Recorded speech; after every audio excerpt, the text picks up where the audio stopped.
know how important an issue is. This is something that must be swirling around the minds of Kenyans. Again, this is an election where so many of the things that have happened are unprecedented. Let's get more opinion now from researcher Tom Wolf. And I know you've carried out many polls, and you touched on this earlier on, that credibility was a key factor for the IEBC. But now we're hearing from them that we'll have to wait until tomorrow for presiding officers, or returning officers rather, to actually declare these results. Already people were so concerned over the slow pace in which the results have been declared, the failure of the BVR kits and all of that. Do you see these constituting serious issues that may begin to make Kenyans question just how capable they are in this process?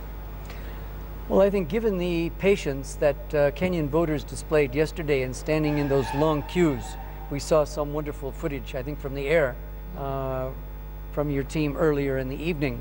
I would think that the public would be more than willing to give the IEBC at least another full day. I mean, as we heard Chairman Hassan saying, as from tomorrow, if I understood him correctly, they would have returning officers coming in with the actual manual vote tallies from different polling stations, if in fact the electronic transmission of results has come to an end. And based on the fact that we haven't seen any changes in these totals, including the number of polling stations reporting from the 13,000 plus that we've seen, meaning about 18,000 polling stations results yet to be sent in. Still out there, yeah. Still out there.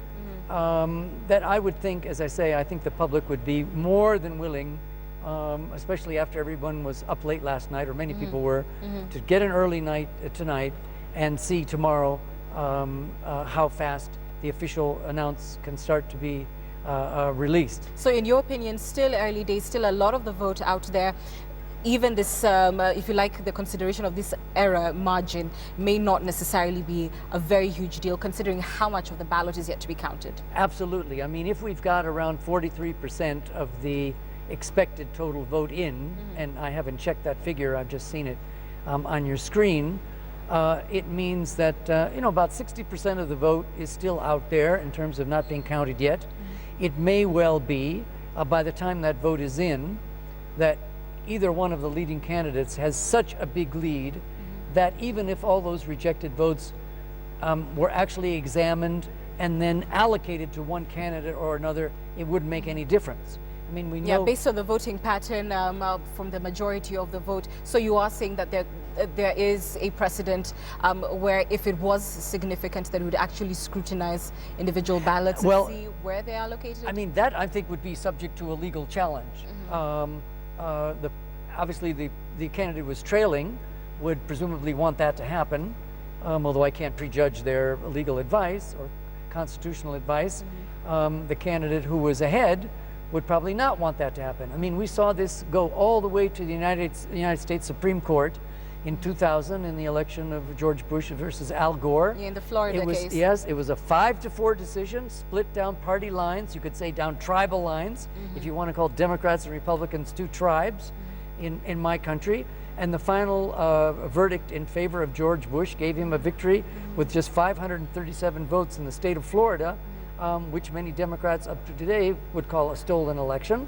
But constitutional peace was more important than power for 4 years. Yeah. We certainly would hope, and I mean, I can't imagine what the chances would be of anything like such a challenge happening here. With 60% of the votes still out, this may be just a theoretical discussion. Yeah, but it may also be the reverse. Do you imagine a threshold where it would be significant to force either a runoff, a repeat of the poll?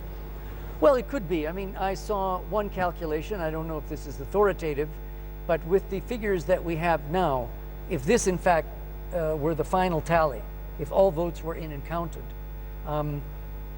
with this number of rejected votes, if they were put back into the total of which this calculation of 50% plus one would have to be made, it shows Uhuru Kenyatta's figure dropping from about 53.4% to a little over 50%, 50% plus 2 or 3. I can't remember the numbers that somebody showed me who'd done a calculation, I guess, on a calculator.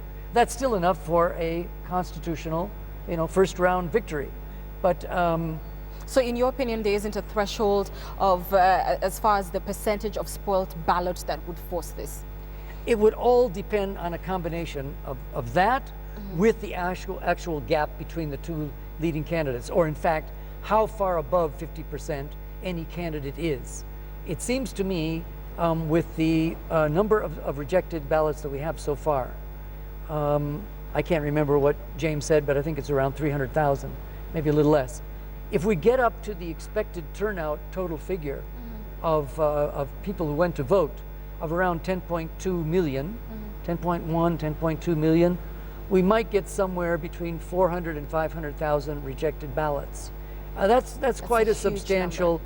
So if any candidate, it seems to me, is very much below 53%, that's going to knock that down to right around that 50% margin.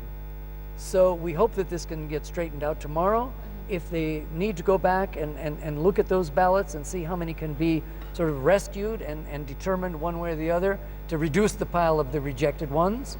But again, how long that would take, whether it would be contestation, again, we hope not, as there was in Florida, with teams of lawyers on both sides. Yeah. I mean, I don't think anybody wanted anything except a clear vote count done in a reasonable amount of time, with a clear outcome within the law, within the Constitution, and I'm sure that the staff, the administration at the IEBC will do everything in their power to make sure that we don't get into that never, never land that they had down in Florida. Yeah, Tom Wolf, I want to thank you for your time and for your thoughts.